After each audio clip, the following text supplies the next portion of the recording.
Unahin ko yung verse. Yung verse, ha? Yung chapter sa verse. Verse mo lang, verse mo lang. Oo, ano yung chapter muna? Okay. Ito, chapter 1. Verse 15 to 16. Verse 1, 15 to 16. Ay, chapter 1, 15 to 16. Ito na yung, ano, ito na yung book name, ha? Ay, nakahita ako. Diyan. Chapter 1, 15 to 16.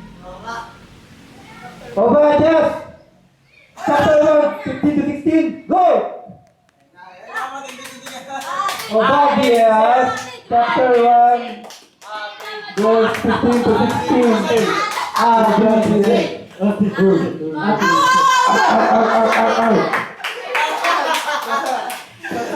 Obadiah 1, chapter 1, verse 15 to 16. Mataas yung mic. Malapit na ang araw ng aking paghatol sa lahat ng bansa. Sabi ni Yahweh,